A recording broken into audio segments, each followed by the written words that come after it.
No one could have known it then, but when Daytona International Speedway opened in 1959, it marked the beginning of an era of American motorsports.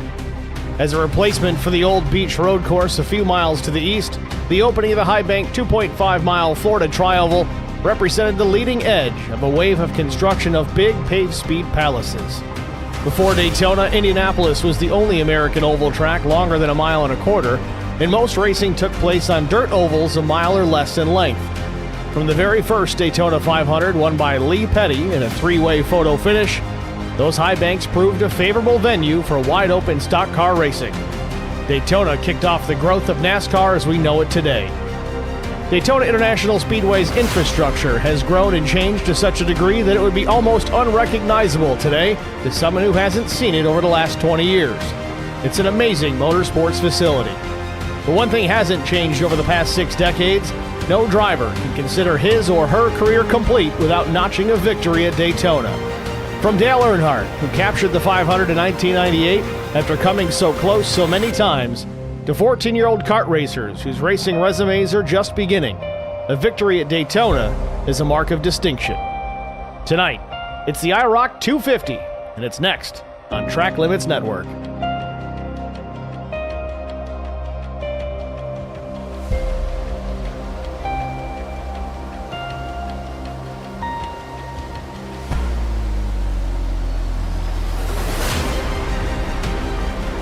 Good evening, everybody. Welcome to the virtual Daytona International Speedway Season 10 of the IROC Challenge Series. Tonight's IROC 250. Let's take a look at the race details. 78-degree temperature tonight, 45% humidity, partly cloudy skies, 2-mile-per-hour breeze, track temperature 78 degrees Fahrenheit. Race distance tonight, 100 laps, 250 miles, 2 sets of tires available over the wall, a 75% fuel load on board, and 0 fast repairs. Count them, 0 zip, zilch, and 3 attempts at a green-white checkered finish if we need it. Practice and qualifying already in the books here at the Speedway. Fast times in the warm-up right now. To Gavin Hinson.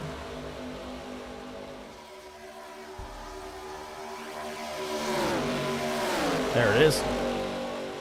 Gavin Hinson, top time 48.043 in the draft and high 50s in qualifying.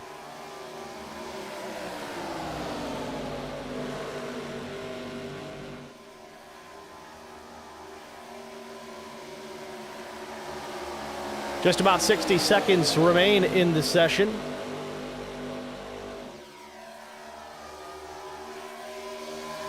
While we have the opportunity, let's take a look at the sponsors that helped get this done this season. RS12 Motorsports, Coles County Speedway, R&R Racewear, Anything EC, Sparkle and Shine Mobile Detailing, 3 Wide with DJG, Charity Motorsports, Supreme 3D Printing, Spartan Transportation, Premier Racing Setups, and Care for Kids.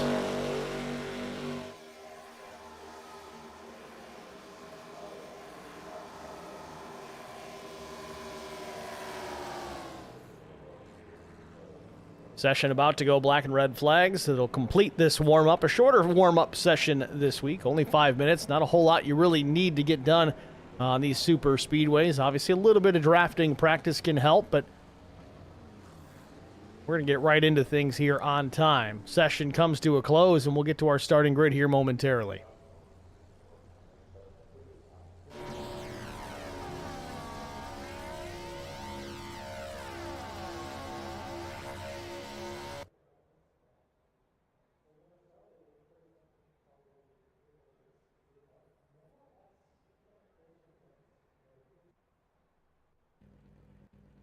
So with that, it's time for our starting grid. Let the fun begin. Let's take a look at it. On the pole position with a lap time of 50.973 seconds, it's the 70 of Aaron Smith. Outside pole, missed it by 25 thousandths. It's the 3 of Brian McCann. Row number 2 is TJ Majors and Steve Durbin. Row 3 will be Peter Ruzick and Kyle Hardy. Row number 4, Christian Strader and Chuck Sweeting. Row 5, Adam Pettit and Gavin Hinson. Starting in the 11th position, the number 88 machine of Jason Nilgis. Starting 12th will be Casey Bentz. 13th starters Zachary Cleek and Brandon Mefford will roll 14th. 15th position, Tim Schofield. 16th is William Tyndall. Todd Kleek will start 17th. Nuke Quick will start 18th. Kyle White 19th. 20th goes to Chris Meffert. 21st starter is the 34 of Doug Wysocki. And shotgun on the field, the number 51 of Chris Wally will start 22nd. It's your starting grid here from Daytona International. Won't be long, we'll be racing. Field rolls away from the starting grid. One lap behind the pace car before we're under green flag conditions.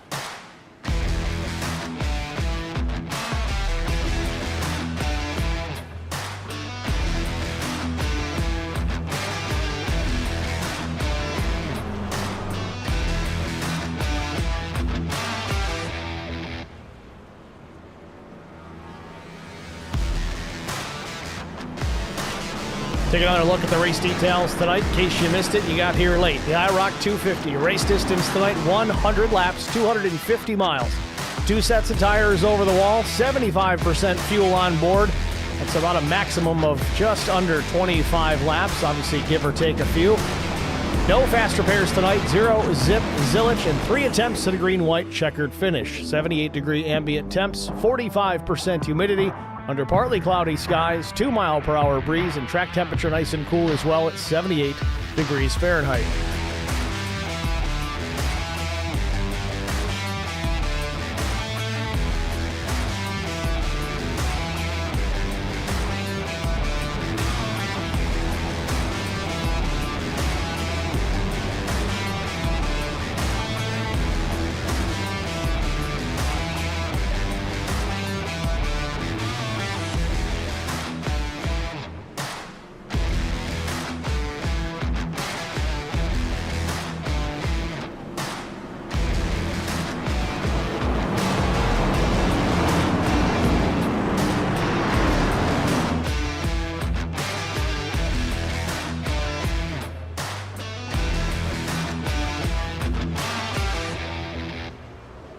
Pace car heading to pit lane. The field doubled up, ready to get underway here at Daytona. Barney with the green in hand, and there it waves. We are racing from Daytona.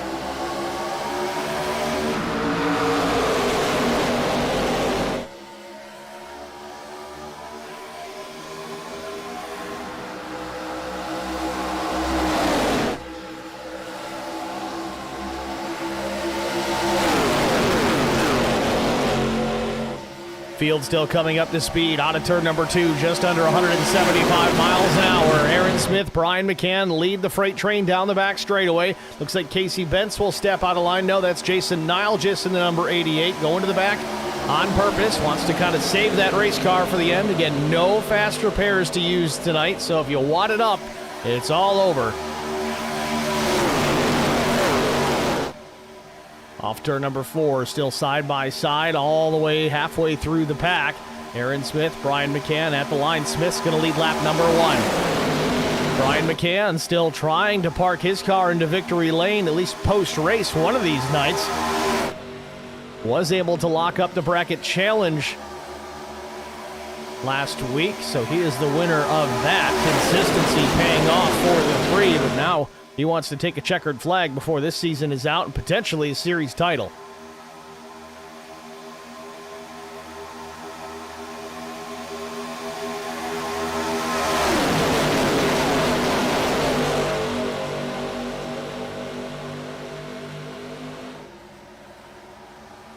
Point standings after last week, TJ Majors takes over the top spot. McCann in second, Aaron Smith, Steve Durbin, and Casey Bentz the top 5 in the points.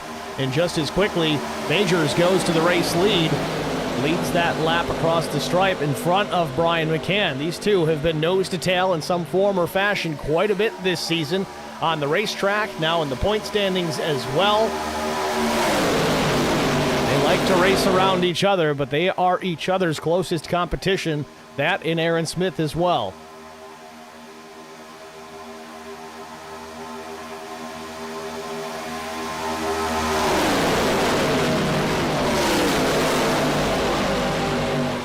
Majors in sole possession of the race lead now. Kind of using up both lanes. Opens the wheel on the exit of turn number 4 to get back in front of the 3 of McCann. Low side of the racetrack, Aaron Smith. Not a ton of momentum, but enough to get to the left rear quarter of the 6 across start finish.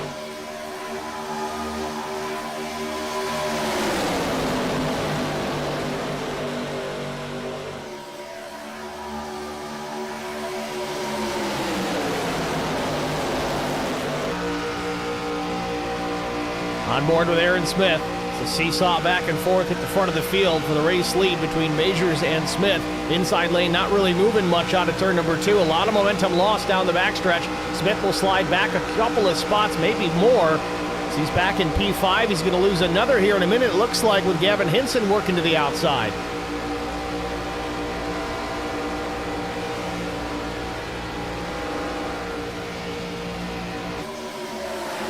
Smith way off the pace by comparison. The inside lane just not moving, and Hinson makes a brazen move to the inside. He'll go for the race lead. Now looking for it into turns 1 and 2.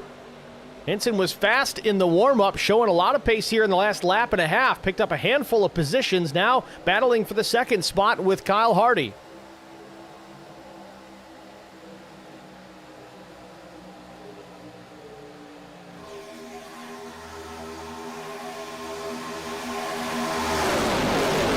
McCann comfortable out front. That's where he likes to be, especially here at Daytona. A familiar sight. The 3 car at the front of the field at the Palace of Speed.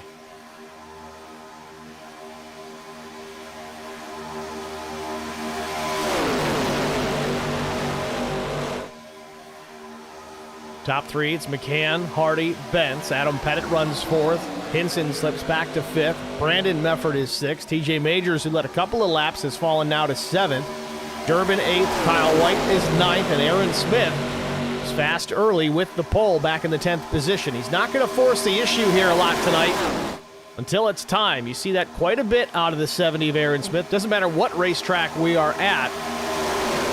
If he's got to work extra hard to maintain the race lead, which he can do, he won't do it until it's time.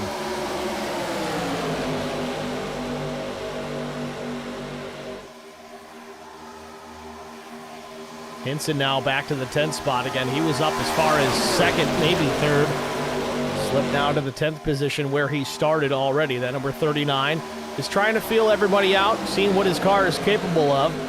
Clearly capable of working through traffic towards the front. He'll settle in now in 10th. Peter Ruzick in the 26th. The green machine on the low side of the racetrack, shuffling a little bit, trying to find some room.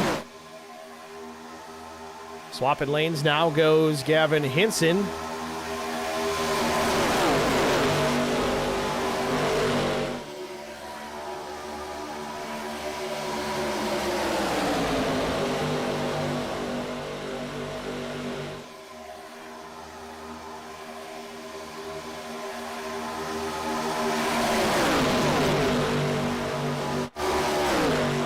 Duke Quick, last car on the lead lap, battling with Chris Wally in the 51. Wally didn't get the paint loaded this week, it looks like, unfortunately for the 51, but still a good-looking car nonetheless.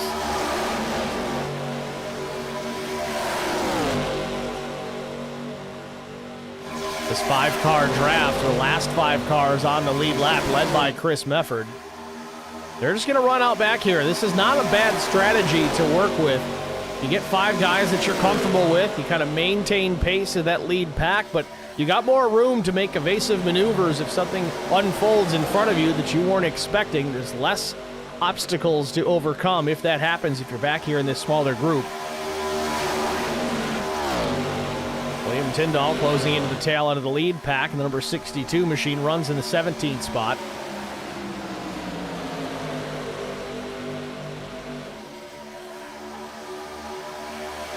Meanwhile, TJ Majors back out into the race lead, trying to fend off the 49 of Adam Pettit, who runs in the tire tracks up to 6, but Pettit's got to worry about Hardy to his inside. Nowhere for Pettit to go right now with the 6 in the way.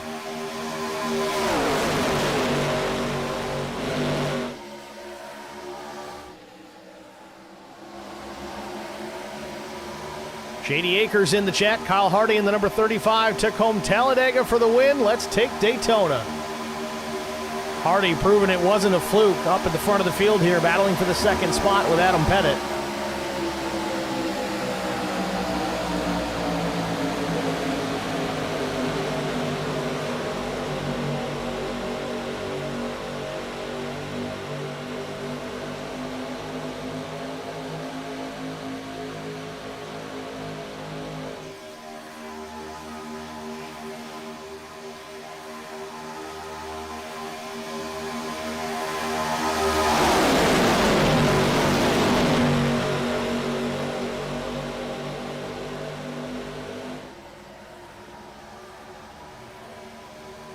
Field now out of turn number 4. Majors still in charge. Then it's Hardy, Pettit, Benson, Mefford. The top 5 for now. All tightly packed here as they cross the start-finish line. Majors showing he can go to the back and work his way back towards the front. He was with the race lead, then back to about 10th. Now he's back out in front again. Not a great start for the 6. Again, he started in the 3rd position, but quickly dropped back, but then very quickly again was in the race lead, kind of seesawing. Again, we talked about that a bit as well. Drivers trying to see what they're going to be capable of in the draft. We know TJ Majors has been fast just about everywhere we go, and I'll tell you, seeing these races from the rooftop, calling home Dale Jr. to a couple of Daytona 500s, and then Joey Logano the same, and now Brad Keselowski, he's seen it from that bird's eye view plenty of times, knowing where those holes can open up, shoot that race car through.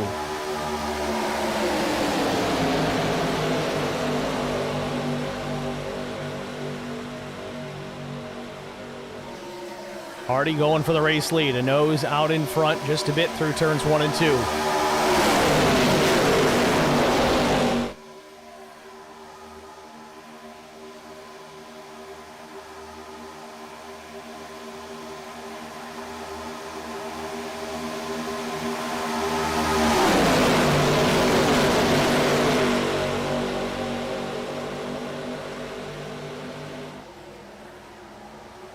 Close racing off of 4. Kyle Hardy wants that race lead, just inches off the driver's door of the 6.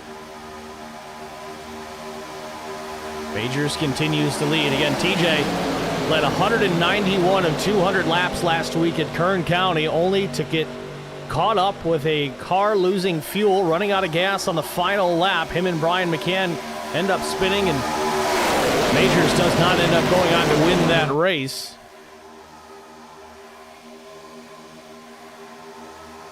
Trying to seek out some redemption here tonight at Daytona. Brian McCann now swapping lanes in front of Kyle Hardy. He knows the 35 has got some pace tonight, doesn't want to have to fight him off, so better to have him there pushing.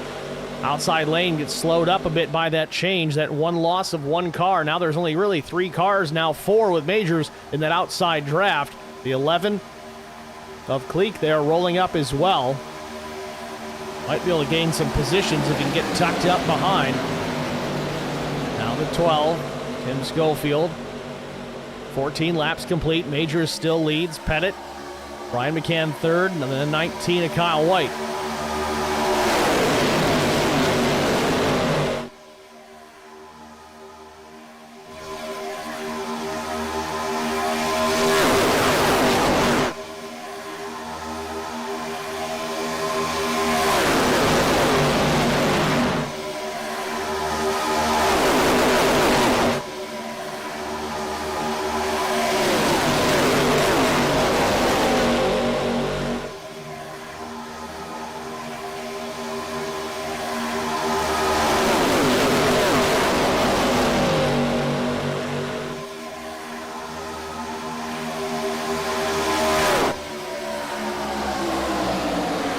Side by side now, Kyle White works his way to the inside of TJ Majors for the race lead off of turn number 2. Majors a little too far out in front from Brian McCann. Won't necessarily get a big push maybe by the end of the backstretch, but the inside lane seems to have the momentum. Similar numbers top to bottom. White to the lead, just a touch here into turn number 3. He's clear if he wants to move up. It'd be close. He keeps it on the bottom. Kyle Hardy pushing. Hardy showing early aggression here. He'll have pace. He'll be a threat for the win here if he can keep the car clean. Coming down to start-finish to start lap number 16. And in honor of the Biff, it'll be a quiet lap.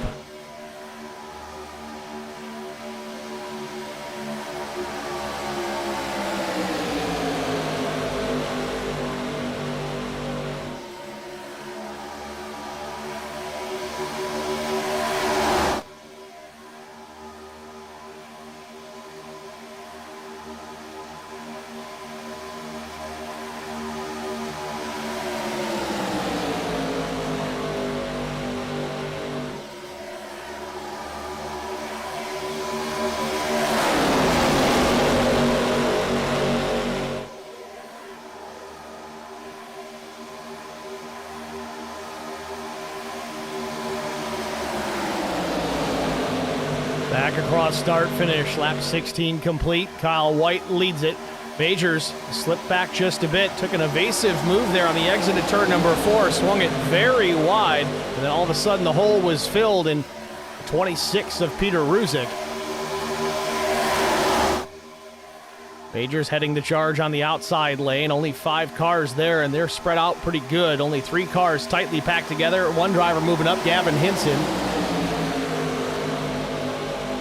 Again, we expected the fuel to go roughly 24 to 25 laps under green flag conditions, so keep an eye out for everybody getting single file here, getting ready to come down to pit lane if this continues to run green.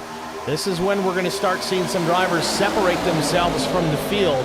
Guys that can get it on and off of pit lane in a hurry will gain some ground. But the problem is, you don't want to be the only guy gaining all that ground in and out of pit lane. You're going to want to pit with other guys that you know can kind of match your pace in and out. Otherwise, you're going to be out there without a dancing partner, no drafting help to speak of, and really all the things that you gain in that entry and exit of pit lane will go away if you're out there by yourself.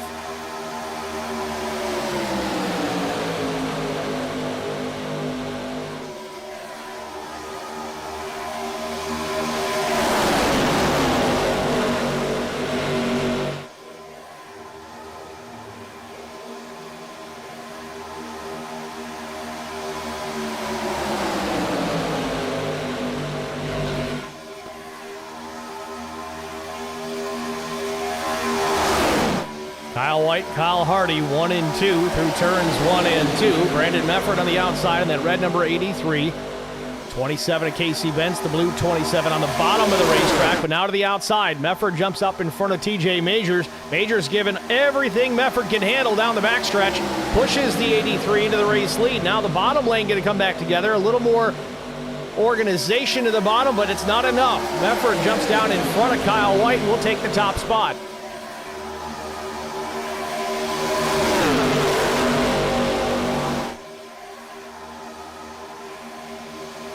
Coming down to the line, Majors is actually going to lead that lap. Adam Pettit providing some draft assist to the number 6 machine. He goes out in front, now side by side for the second spot. It's Pettit and Mefford. 20 laps in of 100 here at Daytona International. Majors continues to be strong. Opens up the wheel just a bit on the exit of turn number 2. Mefford took a look to the inside, but nowhere really to go. Now the outside lane working again. Really surprised here. This outside lane with just a few drivers in line in the draft, they're able to maintain pace with a bigger group of cars on the bottom. Typically numbers is what does it for you. Those top 3 in the outside lane kind of holding their own.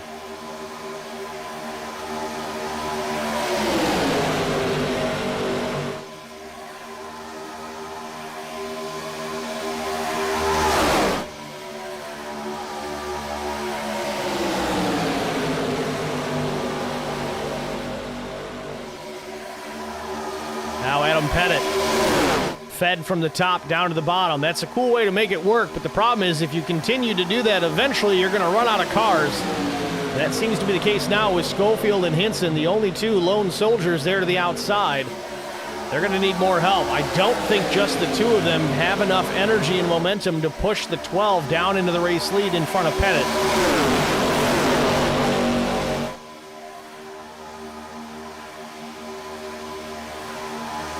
At the stripe, though, Schofield leads the lap. Outside lane really strong here tonight. Kyle Hardy's fallen back to P7. Maybe not necessarily a bad thing. They run single file behind Mefford. Man, oh man, the outside lane with just 2 drivers. I would not have put money on this. Schofield able to get around Pettit for the race lead, but now Hinson's in trouble. Now you're going to see him free fall. Down to 4th. He's going to go down to 5th here in a minute. Kyle White's going to go around. No help out the back. Gavin Hinson. He's got a long way to go to it looks like the 99 is Steve Durbin. Nope, he'll tuck in line to the bottom, and that's going to leave Durbin and Tyndall kind of by their lonesome. As we said, lap 23 in the books. We expect about 24, 25 laps on the tank of fuel. So that's what's happening right now. All these drivers trying to get single file because they know they're going to make that hard left turn, hard on the brakes, into pit lane here very soon. So Schofield out in front. Now, the drivers that are probably going to see him pit first, I would say TJ Majors, because he spent the most time in the race lead so far. He's the one punching the big hole in the air, so he's got to use all of that horsepower and all that fuel to get it done. So he may be coming down before anybody else. We'll keep a close eye on that.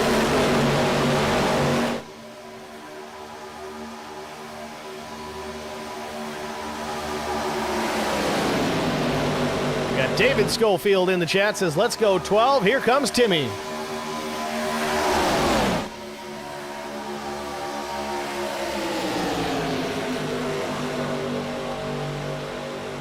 "24 laps up on the board, now to the back straightaway.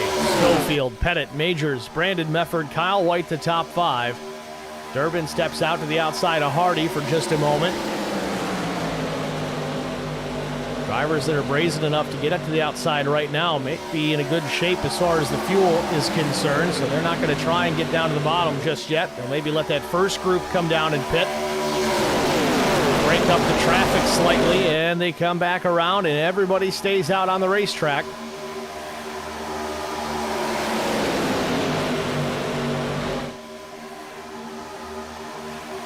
Shady Acres says he's spotting for Kyle in the 35, just riding a bit, getting ready to hit pit lane.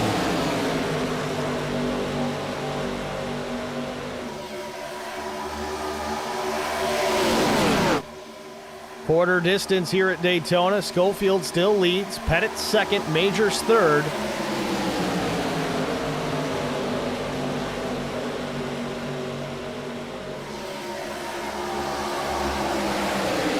Three wide for the first time as Durbin's going to go backwards here with drivers on either side of him. And here comes TJ Majors and others. Kyle White, Kyle Hardy coming to pit lane. Oh, and one of them goes around. Kyle White in trouble on the entrance to pit lane. That's not what you want to do on pit entry under green flag conditions. That's going to cost him a ton of track position, and ultimately, this is going to hurt the other two drivers that made a clean entry, Majors and Hardy. They're going to have to be out there by themselves with a two-car tandem, so to speak. They can keep up a decent pace, but certainly not enough to match the pace of that big pack. With Kyle White spinning on entry, it would have been a three-car draft. Not going to be the case now. Majors heads on out. 12.4 is the stop. Kyle Hardy a 13.4. And we've got more takers on pit road, a lot more. It's a land rush. Does everybody make it in clean this time? Steve Durbin using up a little bit of the grass.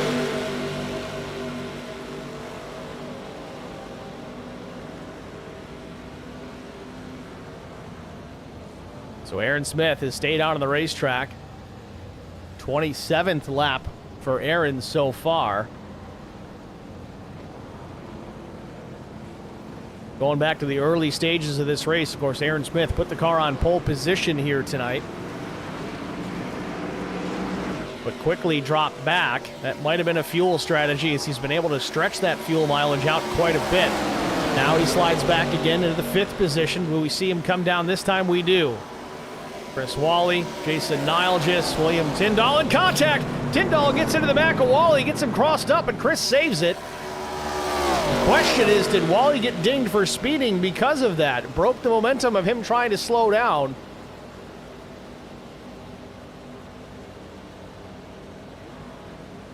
So Chuck Sweeting, the last driver, still out on the racetrack.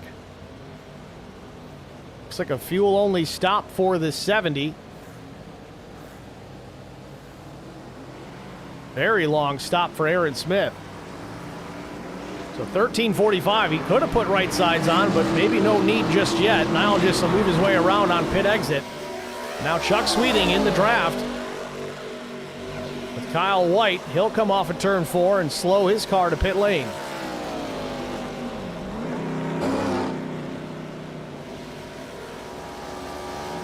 So Sweeting went 28 laps on a tank of fuel.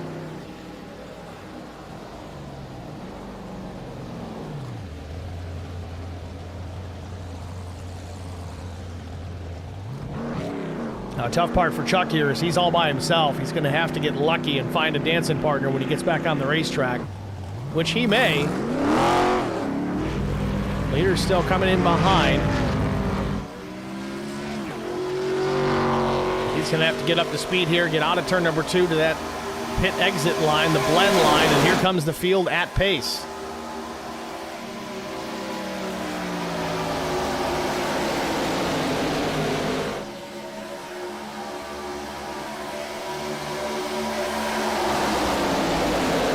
Chuck may get lucky here to get tucked back in and pull on this draft, but there's not a huge pack of cars there. He's really got to dig.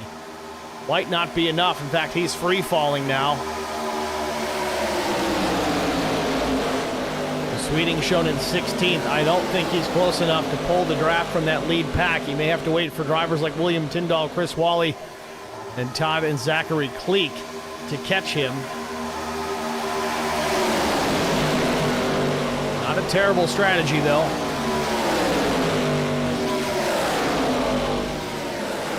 Cycling back to the race lead, TJ Majors, Kyle Hardy closely in tow, taking a peek to the inside, using the middle lane, kind of controlling both lanes as TJ Majors. We saw Dale Jr. do that quite a bit over the years. TJ getting away with the same thing here, but Hardy's going to make a look to the inside. Now to block the outside lane goes Majors. The top of the racetrack, 39 of Gavin Hinson thought about it, but nobody wanted to go with him. Right behind the 39 is Brian McCann, Tim Schofield, Aaron Smith. Some fast drivers there in that outside lane. Topside has been the best place to make passes here tonight. Even the numbers don't provide the assistance.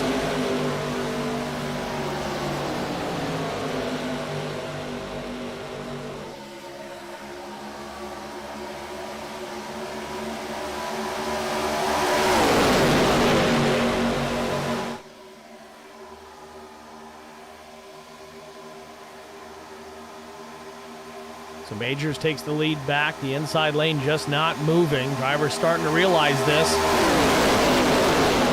Drivers moving up, but now a swap over. Aaron Smith goes to the top as McCann and Schofield go to the bottom. Majors will work both lanes again off turn number 4. Sees the 3 coming. Now goes back to the top in front of Hinson. Kind of dragging both lanes with him. You help one lane, they get caught up, and then they stall out, but now the outside's coming, so you got to block it. Now you're going to pull them along and get them around the inside lane. It kind of works both ways. It's tricky. You're in your mirror quite a bit to do it, but now he's got to worry about Brian McCann to the inside.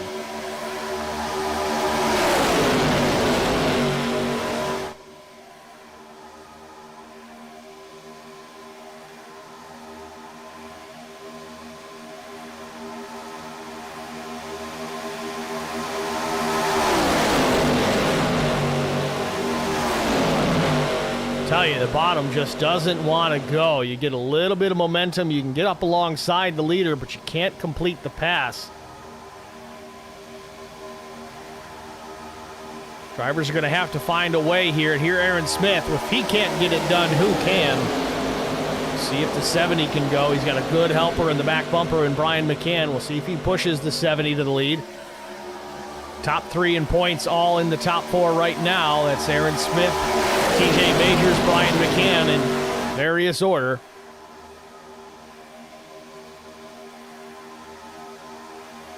Majors with the points lead, then it's McCann, then Aaron Smith.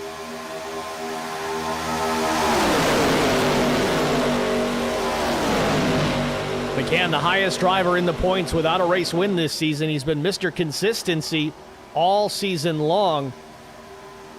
It has yet to park it in victory lane. See if he can get it done here tonight at Daytona.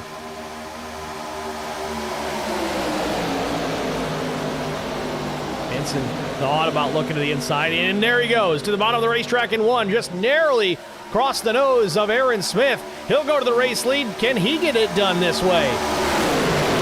Outside charging back.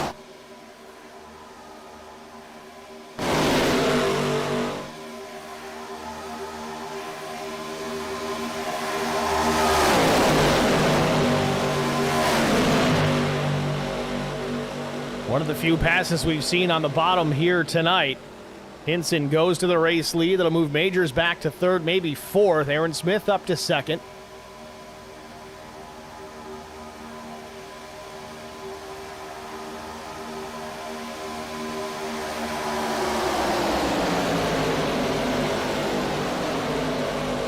Now McCann will jump up top of the racetrack in front of Tim Schofield. Aaron Smith will do the same. Hinson throwing a big block on Aaron Smith down the back straightaway. We're not even halfway. Hinson knows it was very difficult to get that race lead on the bottom, but now in doing so, he's allowed McCann to take the top spot away. Schofield might have enough of a run here to take second as well.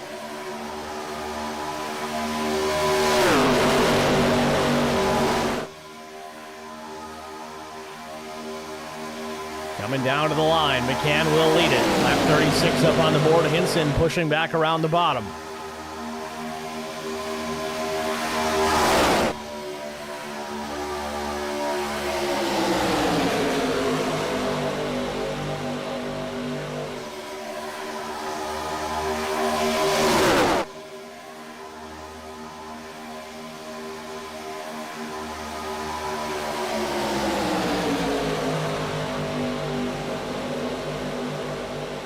So Hinson clear to the lead. McCann second. Bottom just won't go. And in all fairness, the pass that Hinson was able to complete on the bottom, all that momentum was gained on the outside. It was a last-minute cut down in front of Aaron Smith to take that race lead away.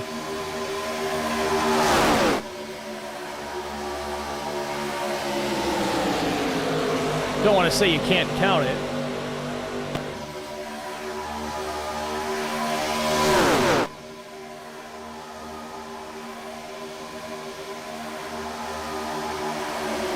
Aaron Smith makes a move to the inside with no help on Tim Schofield. Interesting strategy here. Might just be keeping that engine cool here, getting some fresh air in the nose of that yellow machine.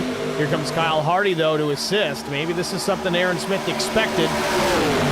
Moving to the bottom, we'll draw those guys up closer, provide a little bit of a draft for the 70, push him to the race lead, and here we go. Coming down to the line, Smith's going to lead that lap by inches. Yep, in the fence just a tiny bit. Big Gavin Hinson rubbing the outside wall. That's going to scrub a lot of speed for the 39 as he's going to free fall on the outside with nowhere to tuck back in.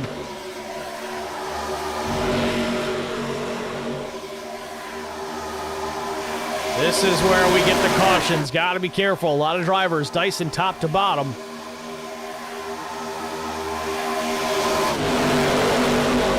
Hinson fell all the way to 14th with that very slight contact. Now the top five, Smith, Hardy, Mefford, Bentz, and McCann. Ask me in 30 seconds, it'll be different again.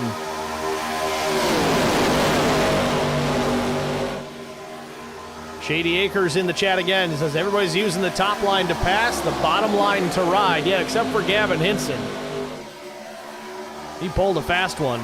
Problem is, I think he pulled that card a little too soon. If he has an opportunity to do that late in the race, I think they're going to see it coming.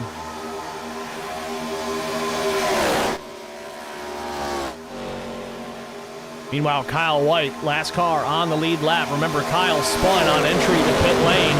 So he had to leave the pits without any drafting help whatsoever. His last lap, a 51.33. The leader speed, a 48.50. That's how important the draft is here at places like Daytona and Talladega.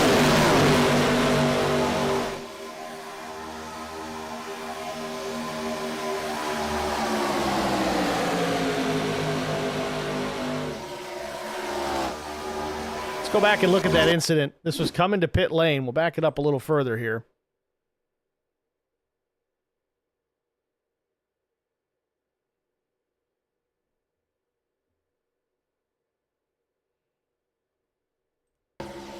So watch the 19 here. Just coming into the pits. Just locked up the rears and it came around on him. Just kisses the wall. Not a lot of damage, if any at all. Maybe some damaged pride, but a lot of track position lost. And He is about to go down a lap because of it. Shady Acres.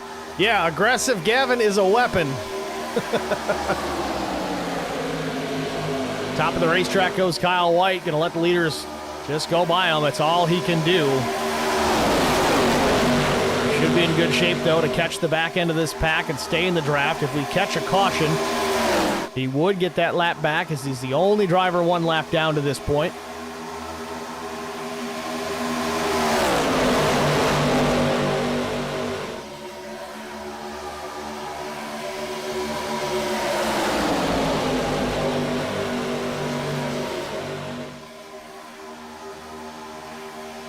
Coming down to the line.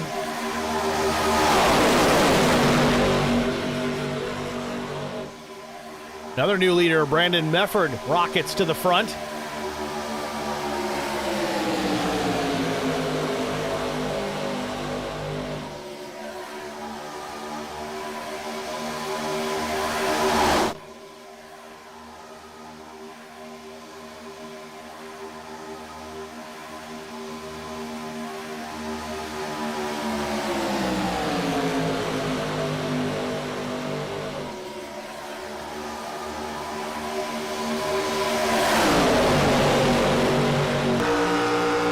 On board with Brandon Mefford.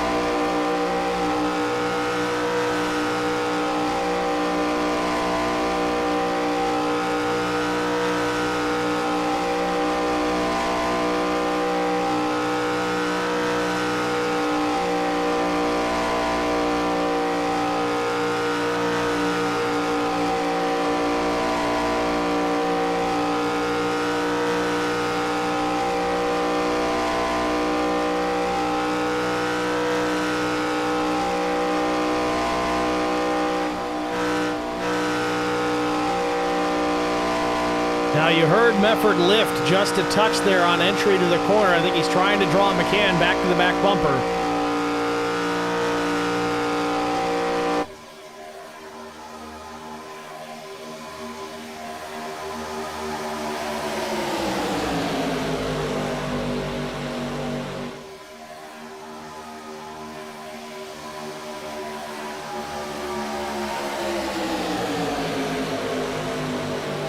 Now Mefford kind of doing the same here, working the middle, gives him the best opportunity to pick which lane he wants to roll up in front of. If he runs the center, yes, he doesn't have as much of the assist with the push coming from Brian McCann or Aaron Smith, but he can kind of choose, do I want to go top, do I want to go bottom? He's got that much less distance to cover in making that lane change.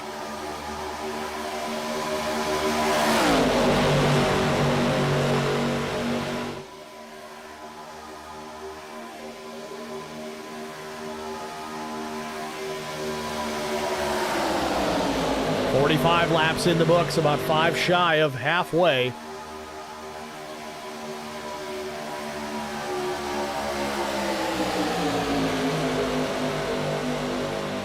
Mefford again, shoots it down the middle of the racetrack, back up in front of McCann again.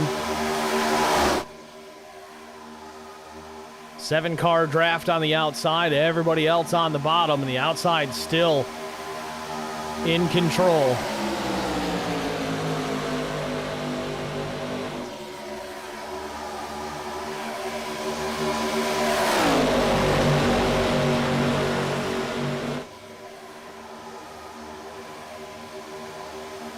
Brian McCann jumps out of line, coming down to the stripe.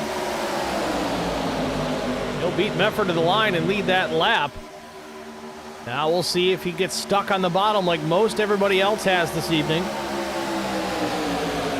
Or maybe that's just a practice move. Keep an eye on those passes for the race lead that we see in the early runnings of this race, because the same methods may be applied on that final lap. If the outside is so king, and you're running in that outside lane, you might need to make a move like we just saw McCann perform there to take the lead on that final lap. You don't need to lead by a whole car length. As long as you're ahead by an inch at the start-finish line, the race win would be yours. So coming back down to the stripe, still McCann and Mefford. Schofield, and Ruzick. The top 4 cars on the outside. Leading the bottom lane, TJ Majors, Aaron Smith, Kyle Hardy, Casey Bentz.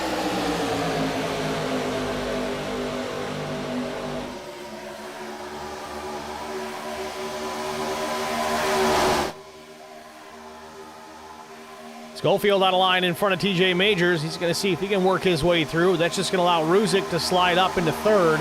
Christian Strader now into the top 5, at least in the outside lane. He runs that 29 machine, currently shown 6th.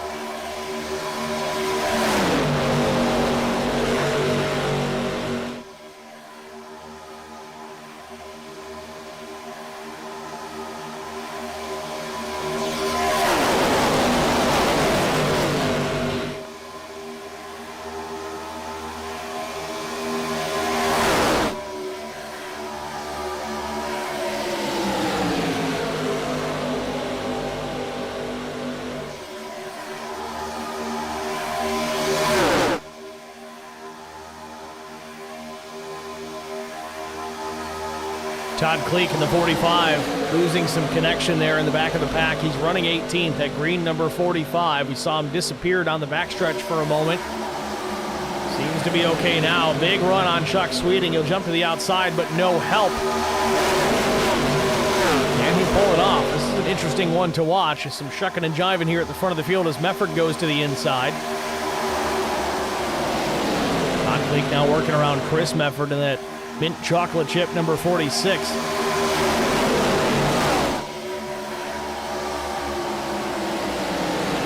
Kleek had the run and he took full advantage of it, and he's starting to make his way forward. Now working to the outside of Zachary Kleek.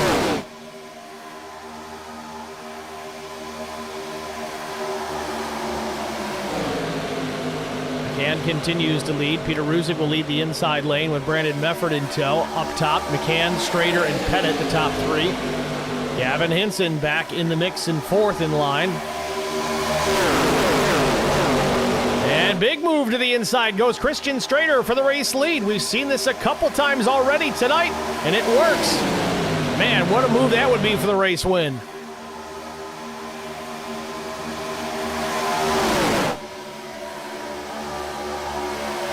So Strader and Pettit both get clear of Brian McCann from the bottom. So McCann now back to 3rd, Hinson 4th, and he'll cut in front of Peter Ruzick. He'll move to the bottom of the racetrack. Pit road about to get busy all over again. Our second round of green flag stops. Shady Acres, we'll call him our in-race spotter reporter, helping us out with some information. We appreciate that. Keep it up when you can. We don't want you giving away trade secrets here, but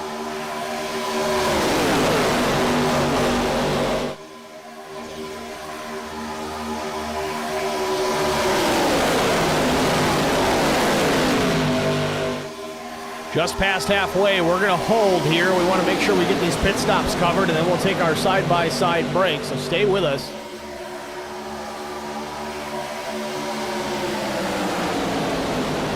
Top 6 double file off turn number 2. It's Smith and Strader, top 1 and 2. Now Nuke Quick up into the 2nd spot. First laps, we've seen the 4 towards the front of the field this evening.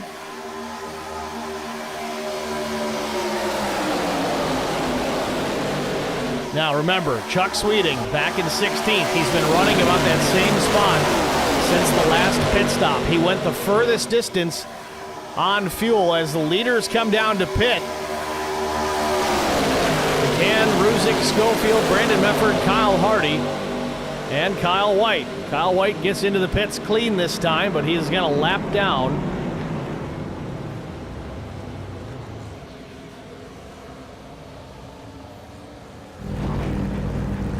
So does McCann take a set of tires here? No, it's going to be fuel only again here for the 3. Kyle Hardy overshoots the box a bit, has to back up. He's going to lose some time and track position potentially here as Schofield and Mefford are down and away. So back out onto the speedway. McCann leads the race off of pit road.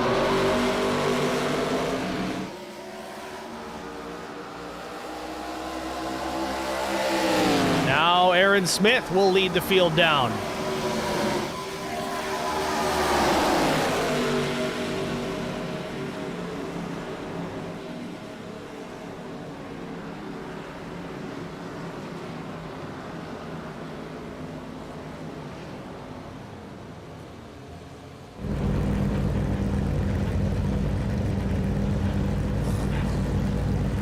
TJ Majors right side tires going on the 6 machine. Aaron Smith going fuel only again. It's going to be about the same length of pit stop either way. Majors going to put 4 on. Majors drops the clutch, heads back out of the track. He'll be in a group of cars, so he'll be fine. But he'll be a little more maneuverable out there in the field with fresh rubber underneath him. Doesn't help anything with lap time, but you can make those aggressive moves if you have to. Now here comes Steve Durbin, Chris Mefford, Niall Tyndall, Chuck Sweeting, and Chris Wally onto pit lane.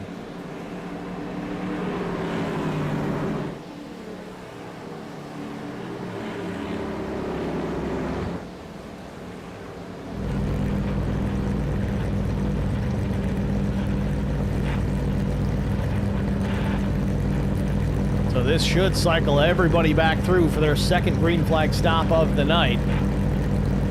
Durbin sits in the pit box, a long stop, fuel only though. He'll drop it and head back out as well. He'll lead the race off the pit road in front of Jason Nilgis and Chris Mefford.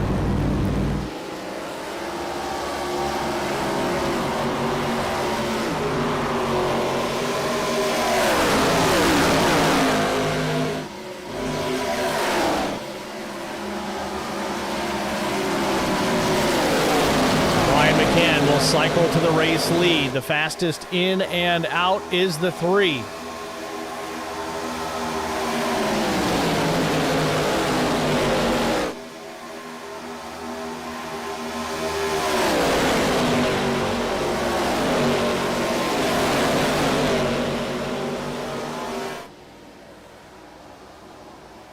And it does appear Chuck Sweeting either too fast exiting or a blend line violation for the 75. Black flag being shown to the 75 machine as he crosses the start-finish line.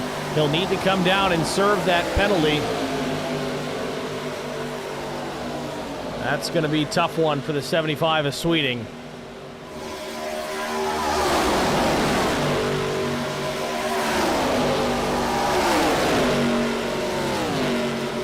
So Chuck stays out on the track this time and may have to come by this lap. I don't expect it to be cleared. Shady Acres in the chat. Now we pray for a caution.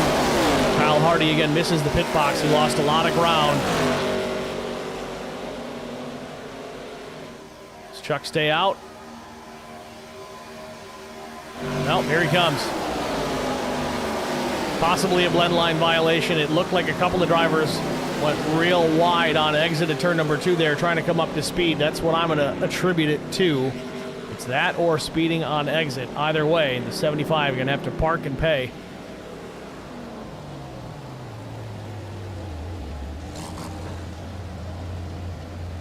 Meanwhile, back on the racetrack, McCann, Ruzick, Mefford, Aaron Smith, Nuke, Quick, the top 5.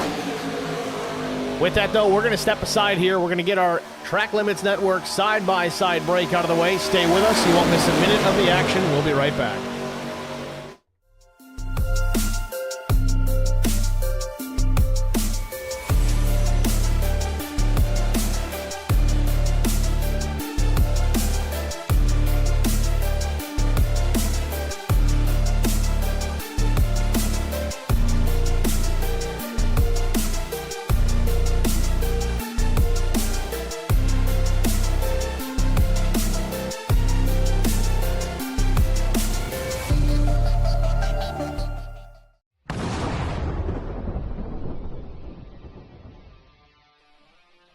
Spartan Transportation and Spartan Logistic Management is your one source for all your shipping needs. 53-foot dry van shipments, auto transport shipments, full-service in-house brokerage, drop-lot facilities, just-in-time deliveries to all auto manufacturers, facilities in St. Louis, Missouri, Kansas City, Missouri, and Indianapolis, Indiana. Spartan Logistics, LLC, proud sponsor of the IROC Series, Kyle Steffens UMP Modified and Silver Crown Driver, and Gordy Gundaker, World of Outlaws late model. Visit us at spartan-logistics.net or find us on Facebook.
Need insurance coverage that's built for speed?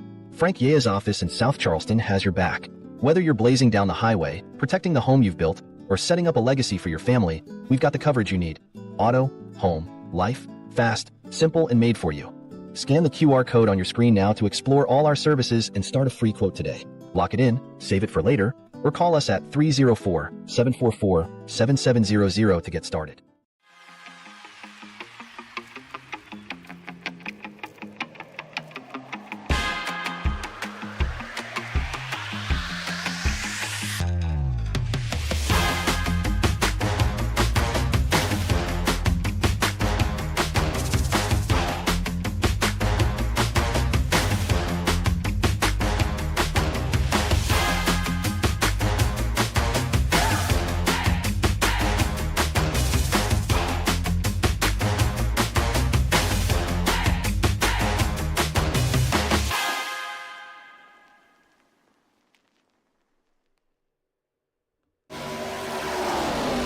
Back at Daytona, 61 laps in the books. Brian McCann leads Peter Ruzick, Brandon Mefford, Aaron Smith, Christian Strader, and I'll throw Adam Pettit in there as well, as our six-car draft is broken away from the rest of the field. In seventh, it's Gavin Hinson. He's the next leader, so to speak, of this next draft. Casey Benson tow there as well. As Chris Mefford, Jason Nilgis, Steve Durbin, Chuck Sweeting. TJ Majors in this group back in the 13th position. They're going to have to work hard here, get together single file to run the top six down.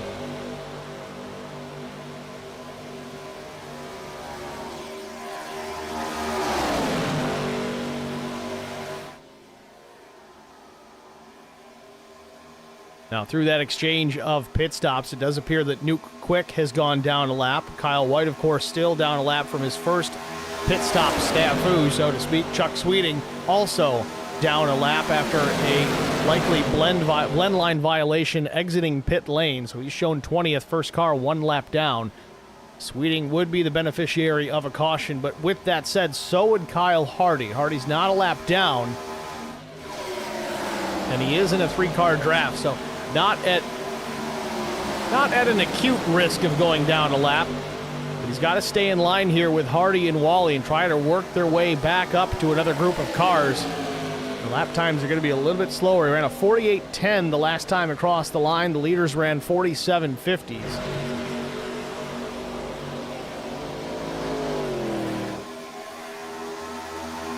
I think it's Nuke Quick leaving pit lane. I don't know if he had a different issue. In fact, he's still showing a black flag. So I don't know if Nuke Quick was too fast exiting, but it would have worked out nicely because I think he'd be able to draft up with these three here, but he's going to have to come back down.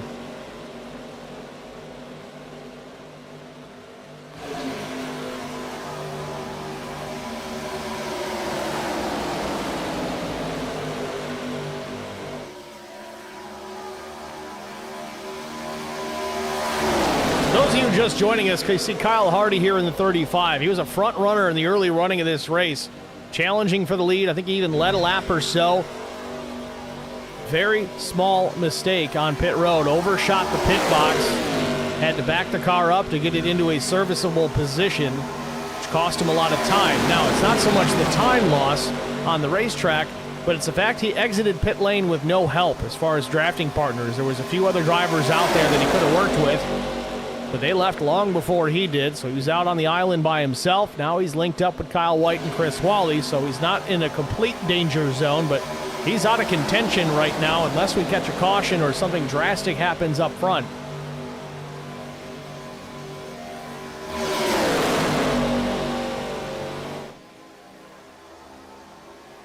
Lead draft, still only 6 drivers in line, and they're just cruising right now because, again, still another pit stop to come. Last stop for the leaders was lap 51. In fact, let's pull up the pit strategies here right now. 26 laps for McCann on the first run, 25 on the next.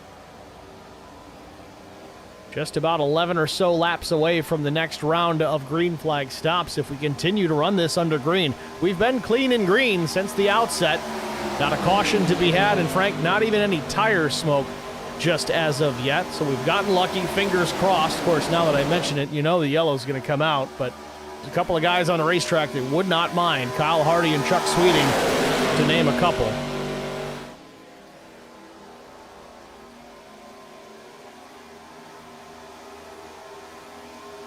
Such a big distance back to that second group. They really need to get organized.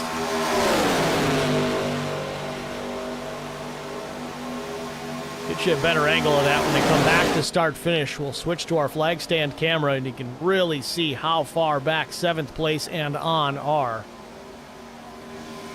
So here's the leaders.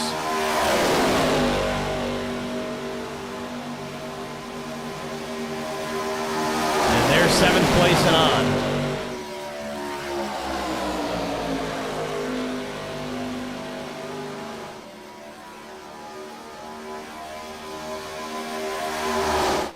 Well, we have a bit of a lull here. Let's thank the sponsors again. RS12 Motorsports, Coles County Speedway, R&R Racewear, Anything EC, Sparkle and Shine Mobile Detailing, 3 Wide with DJG, Charity Motorsports, Supreme 3D Printing, Spartan Transportation, Premier Racing Setups, and Care for Kids.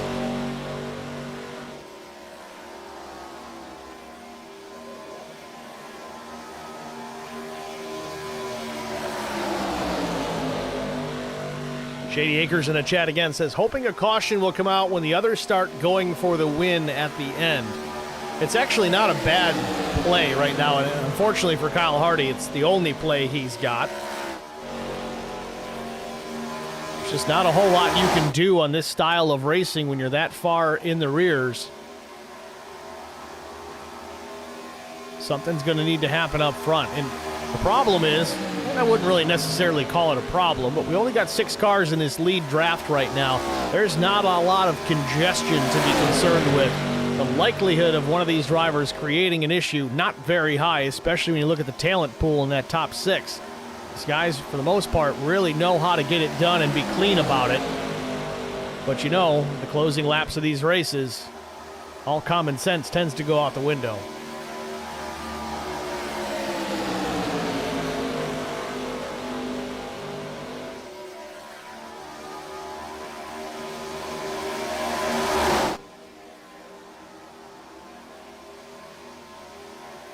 Nuke Quick completing his served penalty. Quick now shown in last, 22nd. He's 5 laps down, so that second round of green flag stops for the 4 just did not go very well at all. Remember, he was up towards the front there prior to that, challenging for the lead. Just goes to show how the smallest mistake gets amplified at a place like Daytona or Talladega, especially when it happens under the green flag.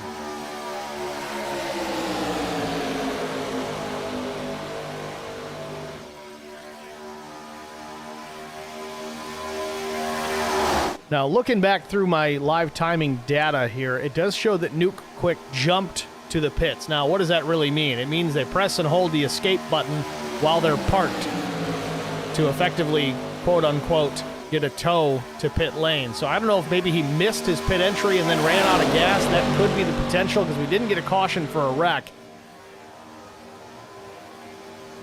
Coming down to lap 71. I'm going to try and pull this to see if we can get an idea. So there's the double click. Or did he just lose connection? It looks like maybe he lost connection. Yeah, he's not in the session at that point. So maybe a network connectivity problem for Nuke Quick has cost him this evening.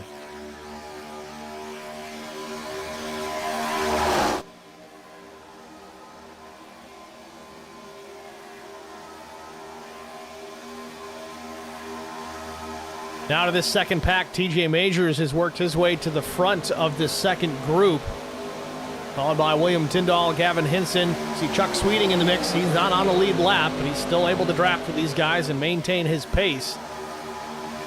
Behind him, looks like William Tyndall, Gavin Hinson, Jason Nilgis. Some fast drivers in this group that if they can get caught up, they could absolutely still be contenders.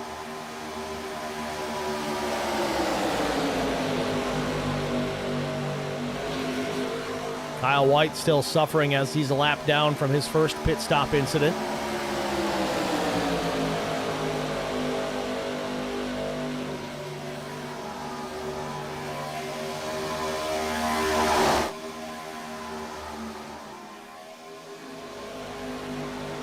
expect to see some drivers getting ready to pit here in the next 5 or so laps. Now, in this situation, you may see drivers try to run as long as possible on this tank of fuel. You've got to get to that 25-lap window just to make it to the end. Now, in addition to all that, we do have 3 attempts at a green-white checkered finish if necessary. So, if you're not planning to pit, if that happens, you want to give yourself as much insurance fuel as possible. Also helps the car a little bit. It's a fixed setup series, so the drivers can't make wedge adjustments and tire pressures and things like that. So the only way they're going to get the rear spoiler out of the air is to pack it full of fuel and put a little bit of weight in the rear of the race car. That will help it a little bit in the wind, take a little bit of rear downforce away, but it will be slicker.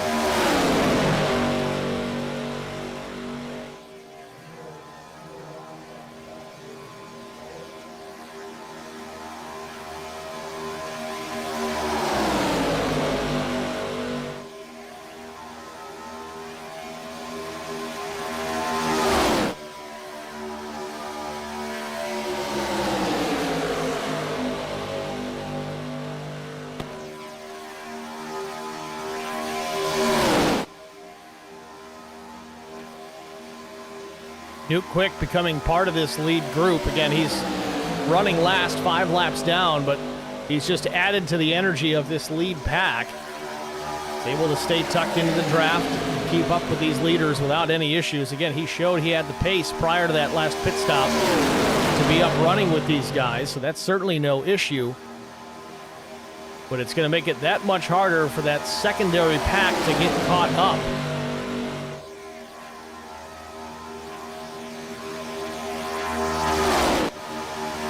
Majors now across the line, 3/4 distance here at Daytona. 26 to go.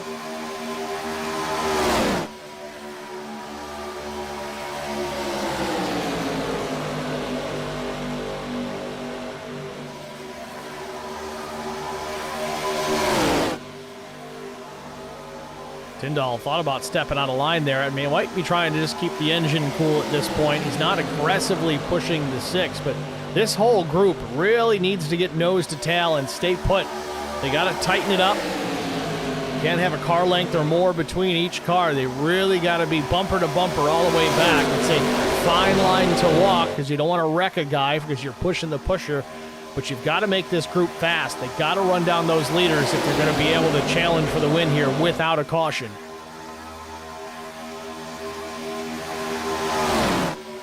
Shady Acre says, are you sitting back and getting comfortable? We're all just cruising. Yeah, I know, but I got to make cruising look good, you know?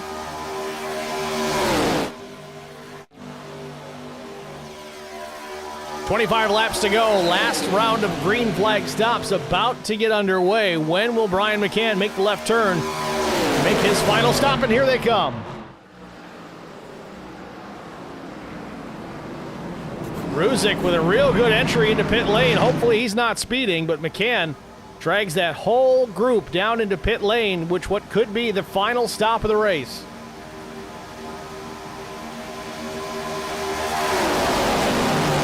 Now, McCann, I don't think he's taking tires at all night long. We'll see if he does this time. 24 to go, or is it fuel only? No, fuel only for Brian McCann. Looks like the same plan for Aaron Smith. Strader is going to beat everybody out here. Quick stop for the 29. He's gambling with the fuel on board. He did not pack it full. He went for the track position. We'll see if this pays off.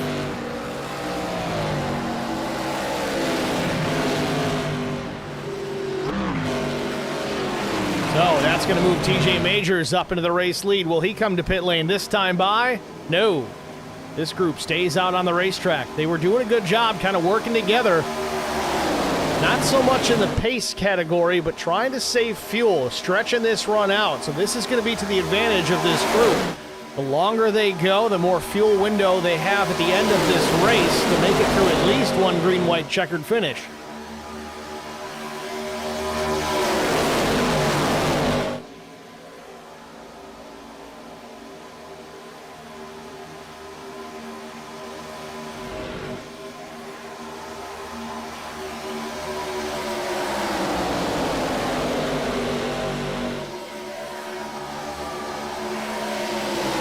Majors through turn number 4. Keeps it low on the racetrack, and here he comes. Some are going to come with Chuck Sweeting, Gavin Hinson.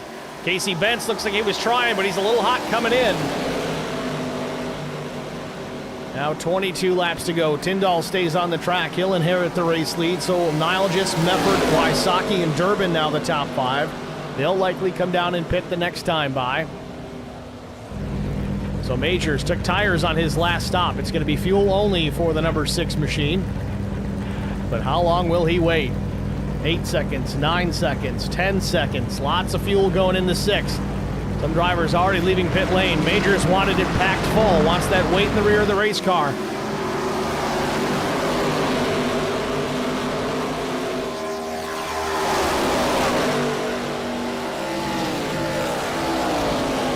And here come the rest of the leaders. Tyndall, Nilgis trying again, locks him up just a bit. Here comes Chris Mefford to the inside.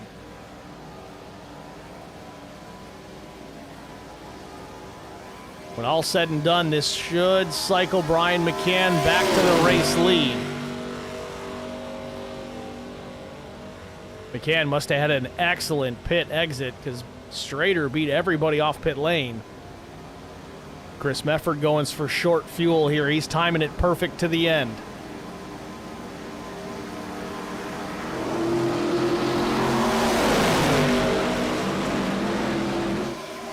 And they're the leaders again.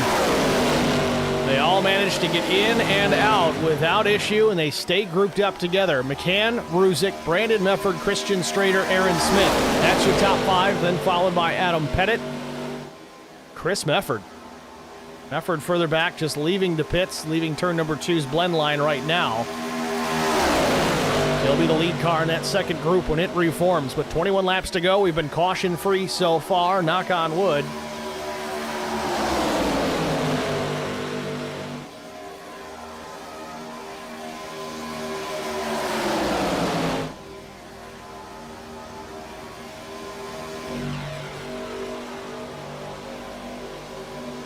Now Chris Mefford will cross the stripe. Casey Bentz in tow. These guys will all get grouped backed up together here pretty soon. But I don't know what good it's going to do. Laps winding down, less than 20 to go.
Laps remain. It's McCann, Ruzick, Brandon Mefford, Christian Strader, Aaron Smith. They all remain single file. Still just riding. It's not time to get aggressive yet unless you're further down the line in this line. They may start making some moves, but they're going to need a lot of help to get it done. We saw earlier how that outside lane in a pack was the place to make the passes and get things done. Well, again, there's only 7 cars in this group, so maybe somebody like Strader could step out of line and could make it work, but Aaron Smith, Newt Quick, and Adam Pettit would all really need to go with him to make it happen. If that doesn't happen, Strader would likely end up going to the back of this line.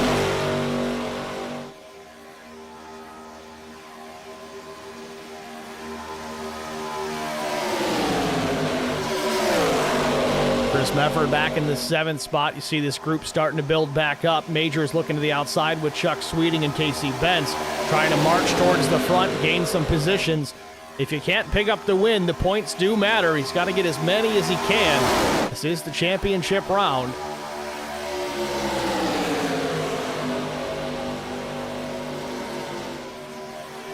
Majors, though, with not a lot of help. He's only got the 75 of Chuck Sweeting in behind the bottom lane with 5 cars and a little bit of contact. Hinson getting crossed up with Casey Bentz pushing.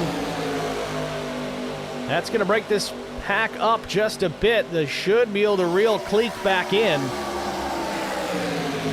Close call. Almost had our first yellow of the night.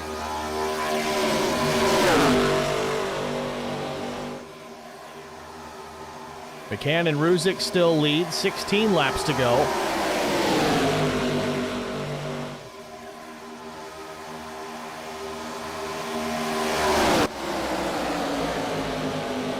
Mefford leading this pack from the 7th position. Then it's William Tyndall, Zachary Cleek, TJ Majors, Gavin Hinson, Casey Bentz. Chuck Sweeting in the mix, but still shown 20th, a lap down. Bentz would be the beneficiary if we catch a yellow. He'd be the lucky dog. He'd get that lap back as long as he wasn't part of it. Now Majors to the outside. 3-car draft with Sweeting in the middle. Hinson's going to jump up top too. So now we've got 4 on 3, 4 of them up top. That's the way to go. This is kind of what we were talking about with the lead group here just a bit ago. This is how it would need to be done. So a bit of a preview here, just a little bit deeper in the field. Majors pulled Sweeting and Bentz around all 4 of those cars.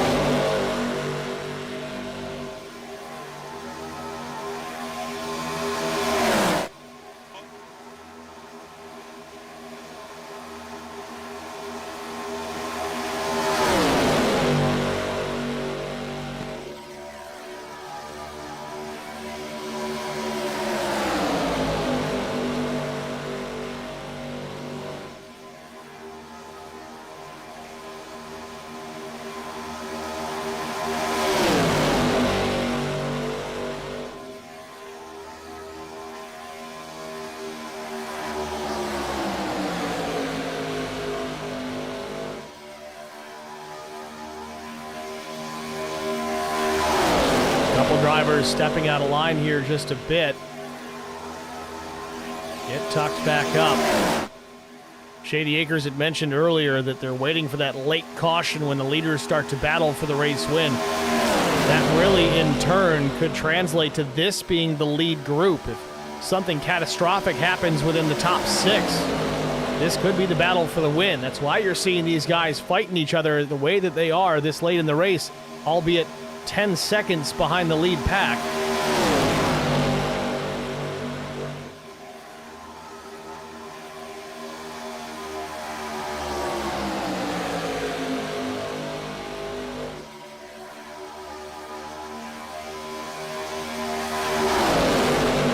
Back out front, McCann continues to lead. Peter Ruzick right in the tire tracks of the 3. Brandon Mefford there 3rd. Christian Strader is 4th. Aaron Smith rounding out the top 5. In the caboose in the train, it's Adam Pettit with Newt Quick in the mix there just ahead of the 49. 12 laps to go for Brian McCann. I know it seems all calm, cool, and collected, but heart rates are going up right now. These guys are trying to plan out the next 11 and a half laps in their head. Brian McCann trying to think about, well, if I'm in 2nd or 3rd here, what am I going to do to take the lead away from me? Trying to be ahead of that decision, knowing where the run is going to come from so we can make the appropriate block. Everybody else in behind trying to make a decision that throws off that race leader and forces him into an error.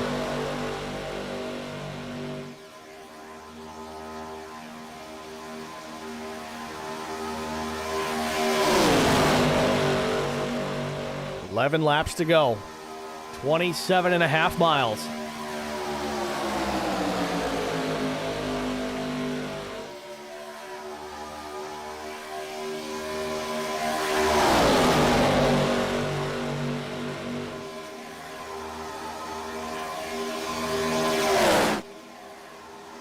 Pettit steps out of line here. I don't think he wants to be behind the 4 of Quick here. A little shake from Aaron Smith.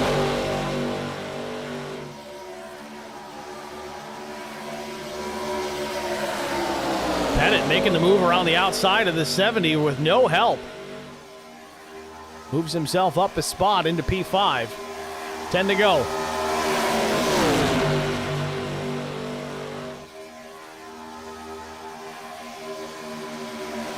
Shady Acre says we're catching that second pack, but I don't think we have enough time. Kyle Hardy in the third group here, fourth in line. This is back about 18th.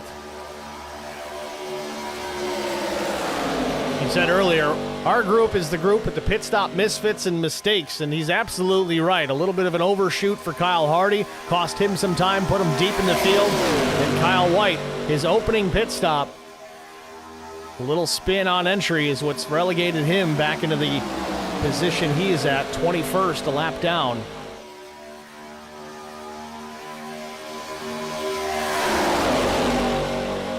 Without a caution, this might be about where these guys finish in various order, because you've got three different packs all going to be battling. This may switch up positions a bit, but as far as the win is concerned, without something crazy happening, I don't see that changing.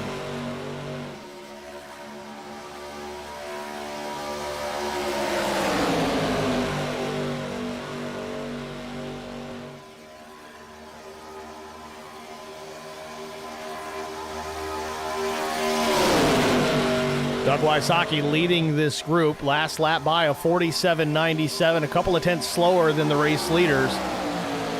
TJ Majors ran a 47.51, half a second quicker than this group.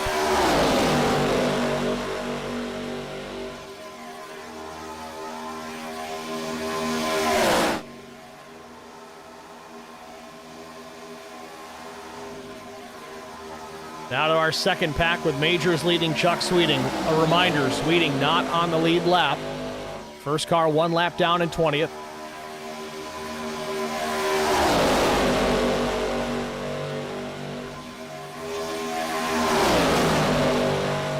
Calm before the storm here in the lead group. Brian DeCan leads Ruzick still. It's about how it's been since they got back onto the track after their final pit stops. Really, I don't think this group has changed positions at all, with the exception of Pettit going around Aaron Smith.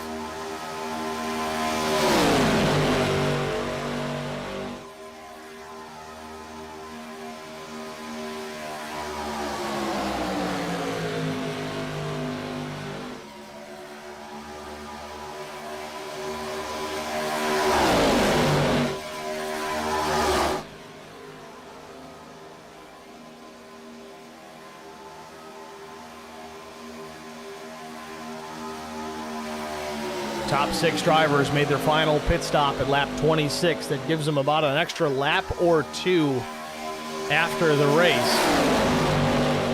Might, keyword, might be enough for one green-white checkered if we have to. Everybody else behind them, though, lap 78, they should definitely be good. And then further down that third pack, they pit around lap 79. So they are well to the good for a green-white checkered finish. I don't know about two.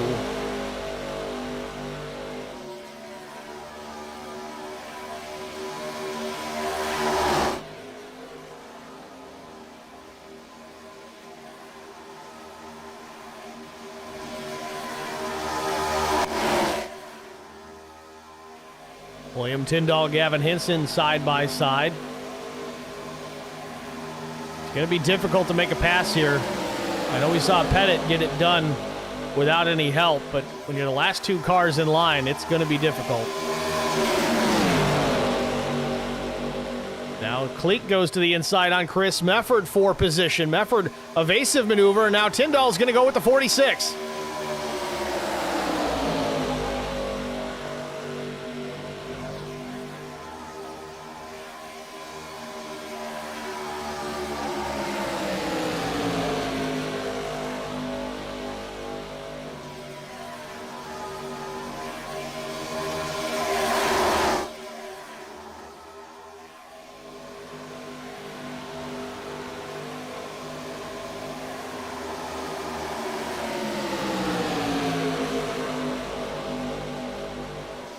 Major's going to lose some ground here as the 27 of Bentz roots his way to the inside with the 11 of Cleek. 4 laps remain here at Daytona. McCann still out in front. Continue to watch this battle because this really could be the pack that comes down to winning this race if something chaotic happens at the finish with the top group.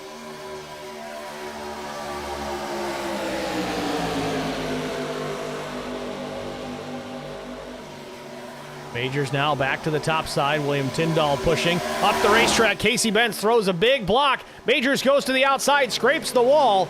They're 3 wide. Bentz is going to lose out here, and Kleek's going to be the beneficiary. Zach Kleek going to the race lead, but connection issues again for the 11.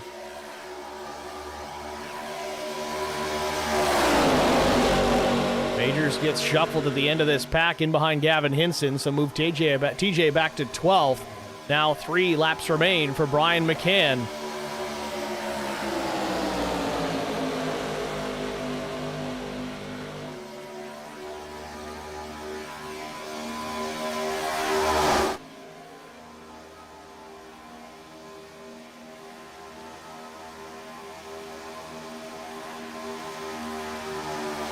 Ruzick all over the back bumper of Brian McCann as they roll down into turn number 3. Befford keeping a safe distance off the back of the 26. Maybe a little apprehensive about what could happen with these top 2, and you'll notice this lead group is switched up to the top side of the racetrack. Brian McCann controlling that. He goes to the top here, knows that that's where that pass could likely come from. Now with 2 laps to go, if the move is going to happen, it's going to be soon.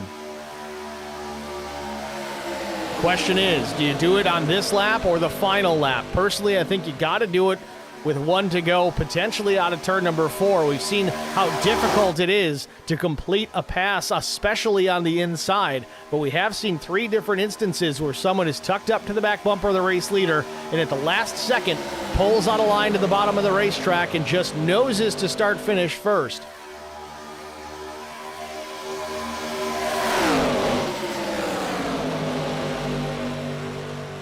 Field off at turn number 4. Barney with the white flag in hand. Going to signify 1 lap to go as they come to the stripe. There it is. Final lap from Daytona.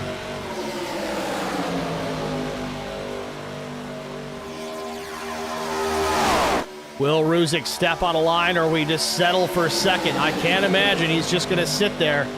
Brandon Mefford is going to sit back there a half car length off the back bumper of the 26. They spill out onto the back straightaway. McCann still with the lead. Everybody single file now. Pettit steps out of line. Aaron Smith's going to think about going with him, but Pettit goes back into the line. Aaron Smith doesn't. Stays to the inside. Christian Strader now steps out. He's underneath Brandon Mefford for 3rd. Race lead all over the back bumper. Ruzick pushing Brian McCann through turns 3 and 4 for the final time.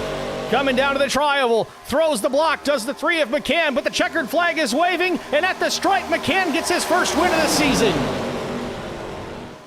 Then they spin behind the winners, but it doesn't matter, it's all over. McCann gets to the line first, and we run caution-free, green to checkered.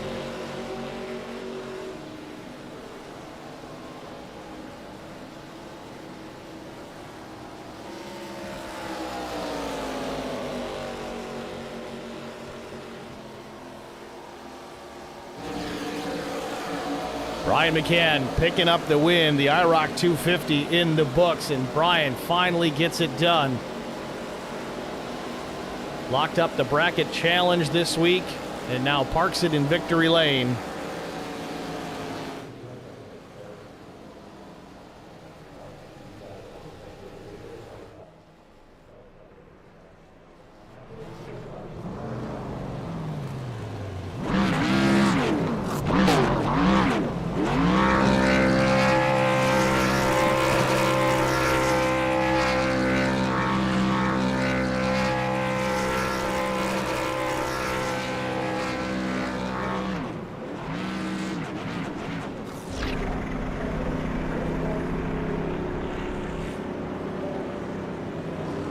Rather muted celebration for Brian McCann. We'll step aside, get our last break out of the way. We'll be back with our top 3 finishers after this. Stay with us.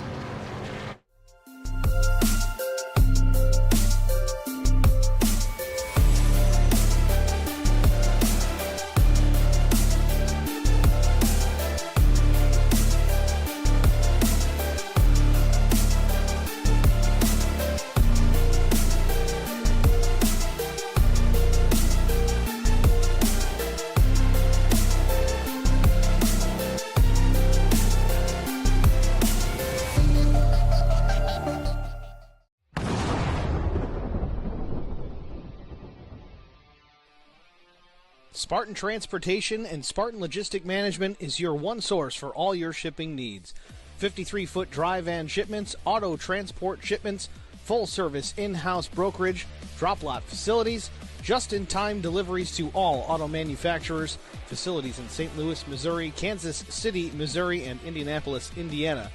Spartan Logistics LLC, proud sponsor of the IROC Series, Kyle Steffens UMP Modified and Silver Crown Driver, and Gordy Gundaker, World of Outlaws Late Model. Visit us at spartan-logistics.net or find us on Facebook.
Need insurance coverage that's built for speed?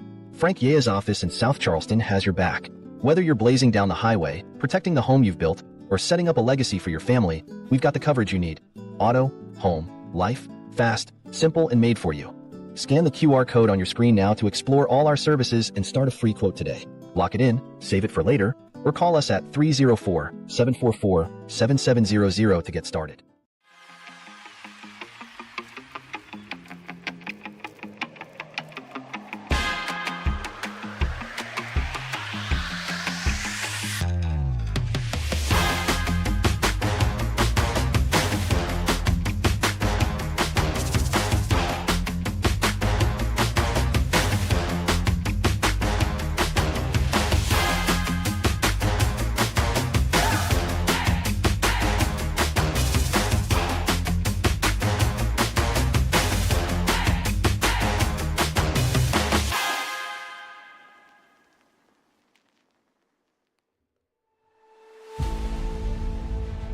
Back at Daytona, Brian McCann, first win of the season, and it comes here at Daytona in the closing stages of Season 10. Let's get a word with the driver, the number 3, and see how he feels about finally getting that race win. Brian McCann, it's Steve with Track Limits. You got us? I do. Brian, congratulations, man. Finally parking that thing in victory lane. Another season with at least one win. Couldn't have timed it any better here as we're running out of races this season, and that keeps you well into that championship hunt. Walk us through your night. Rather tame, it seemed. What was going through your head there in the closing laps? Yeah, well, going back to the beginning of the race, we're racing for points here, and we get 3 points for leading most laps and pole and what else? Fastest lap and leading the lap. So, I was thinking about everybody who was getting those points, and there at the beginning, TJ was just clocking off laps led, and I was like, oh no, he's going to get the most laps led. So we kind of had to strategize there a little bit. And luckily, we had a real good pit stop and put us out front for the last 2 stints. So worked out really well. And then at the end of the race, my teammate Pete there, we were debating on what to do. Do we just let them go by and try to get a draft back up? Because, we're just sitting ducks at that point, and we got 5 guys behind us. So 2 to go, I was like, let's just jump to the outside and throw them off. So it looked like that worked. I don't think they were going to get much of a run on that bottom side. And even if they did get down there, we were going to side draft them and slow them down. But big shout out to Repeat there. Topside definitely seemed to be the place to be if you wanted to make passes, but ultimately in the end, it's kind of how you chose to defend that race lead, and it worked out in the end. You park that thing in victory lane, get that win in this championship round, and head on into Michigan Speedway in a week from today. Michigan Speedway, I believe another racetrack that's high on your list of places to perform well at, as well as the championship race at Charlotte at the end of the season. Things shaping up pretty good for a potential championship run. What do you think the odds are? Yeah, shout out to Wally for those track selections. But I love Michigan. I love Charlotte. So anyway, they're going to be a fun race. A lot of tough competition out here. I know TJ and Aaron and really like top 8 could bring out a win. So it's really fun. I enjoy it. It's a blast, man. Well, you put on a good show here tonight. Relatively dominating performance here at Daytona, and caution-free, green to checkered. Job well done for all you guys. Who do you want to shout out to, Brian, before we let you go? Yeah, my family. You for doing the broadcast. Amazing job. Wally and league admins for putting on this show. Amazing advertising and everything they do to get everybody out here. Sponsors and everybody watching tonight, and the drivers for showing up and putting on a great race. Caution free. So yeah, see you next week. All right, Brian, congrats. Thanks for talking to us. Good luck in Michigan. Brian McCann, race winner here at Daytona International. We'll talk to his teammate Peter Ruzick next. We were wondering what the situation would be there with the 26. Would he stick with the 3 run in line, or would he make a challenge? Well, we'll find out and talk to him. Peter, it's Steve with Track Limits. You got us? I got you, Steve. How are you, sir? Doing good. Congratulations, man. A 5th place start, so you had a fast race car right out the gate, but a 2nd place finish to teammate Brian McCann. Those closing laps, we were all wondering, were you going to pull out a line to pass your teammate, or were you going to stay with him? Obviously, it looks like you stayed with him. Was there any thoughts of changing that plan? Not at all. Brian McCann, he's a champion every single season. He's probably one of the more consistent of any of the drivers here that have run in IROC since its inception. He's a great teammate. Definitely helps me out, week after week. I had no want or thought or desire to try to pass him. My only thought in the back of my head was get him to that elusive win that he hasn't been able to get this season, and for me to stay in the top 25 in points. That way I'm guaranteed the race next season as well. Already looking forward to it. We watched you pushing the 3 through turns 3 and 4 on that final lap. I don't think you guys disconnected once that entire set of corners. If there's anybody you can push like that, it's going to be Brian McCann. I feel like you guys may have practiced that in the past. Oh yeah, and he said, just stay on my bumper. You don't have to lay it on me. And as soon as I saw the other guys pull low, I wasn't gonna give them the chance at that run. I laid it on him, backed off just a little bit at the exit of 4, and then I was glued right back to him again. And he said he told me, he says, Pete, at one point I was looking at the exit of pit road, so I was shoving him for all it was worth. And yeah, like you said, he's an absolute wheel man. If anybody can hold on to it, I knew he could. With that said, a 2nd place finish here at Daytona. We go a week from today to Michigan Speedway. A little smaller racetrack, but plenty fast. Another place that Brian McCann's likely to be quick. You expecting more of the same out of yourself? Yeah, I'm usually pretty quick at Michigan. It's one of those favorites, so looking forward to that. I'm going to get in a few practice laps. So I was pretty quick there in the trucks over the last few weeks in officials and also here. So yeah, we'll see what the future has in store, but absolutely ecstatic over this P2 tonight. All right, Peter. Well, congratulations on 2nd place. Who do you want to shout out to? I definitely got to thank Brian McCann as well as Tim Schofield.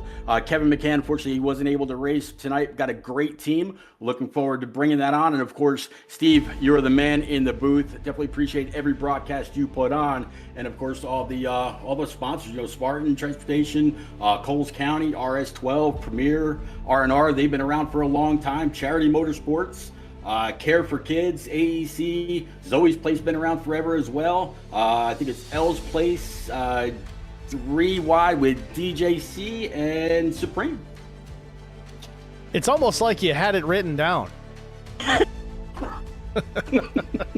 Pete, nice job, man. Thanks for talking to us. Good luck next week in the Irish Hills. Appreciate it, Steve. Thank you. Peter Ruzick, runner-up here at Daytona. I don't think we've got Christian Strader available for comment. I don't know if he had to run, but either way, a solid run out of the 29 machine. Started P7. He was a front runner for a little while as well in that lead pack. Had an opportunity late. Just wasn't able to get it to come home with a victory, but 3rd place, he'll settle for it. I'm sure he'll be okay with that as well, rolling into Michigan next week. So with all that said, that'll wrap up the interview portion of tonight's broadcast. Let's take a look here at our race results. Of course, we talked to our race winners already. Top 3, Brian McCann, Peter Ruzick, and Christian Strader. Adam Pettit with a solid 4th place. Aaron Smith wasn't able to regroup back to the front of the race and win this thing at the end, but still a solid top 5 for the 70 machine. Brandon Mefford was real close there at the end, was shuffled down to P6. Zachary Kleek, a solid run in 7th. TJ Majors came home in the 8th spot. William Tyndall was 9th. Gavin Hinson finished in the 10th position. Casey Bentz was 11th. Steve Durbin was 12th. Jason Nilgis comes home in the 13th spot. 14th went to Chris Wally. Todd Kleek was 15th. 16th was Doug Wysocki. Timmy Schofield was 17th. Kyle Hardy, after a pit road mistake, finishes 18th. He was a contender here tonight until then. Chris Mefford was 19th. Chuck Sweeting with a penalty. He'll finish 20th. Kyle White with an issue on pit road. He finishes 21st, a lap down. And Nuke Quick, I think a network connectivity problem for Nuke. Put him out of this one. 5 laps down. He'll finish last in 22nd. Thank you guys all for tuning in here tonight. Again, I appreciate it. Shady Acres, he's trying to spot, and he's also chatting me up. I really appreciate that. He says, thank you for another awesome broadcast. Appreciate you very much. Well, I appreciate you guys. Even if it's just you chatting me up, as long as somebody's doing it, it definitely helps with these caution-free races. I won't say it's boring, because a wreck fest isn't fun either, but once in a while, a yellow to break up the monotony is always a good thing. But either way, cool to see it. First time this season we've gone green to checkered without a yellow flag. It just shows the talent pool of this group. They're getting better and better each and every week. Even the guys that are lights out fast, they're improving as well. You can't stay stagnant, because if you do, someone's going to come up and beat you one of these days. So again, congratulations to Brian McCann on the race win here tonight. Thank you guys all for tuning in this evening. We'll see you next week at Michigan.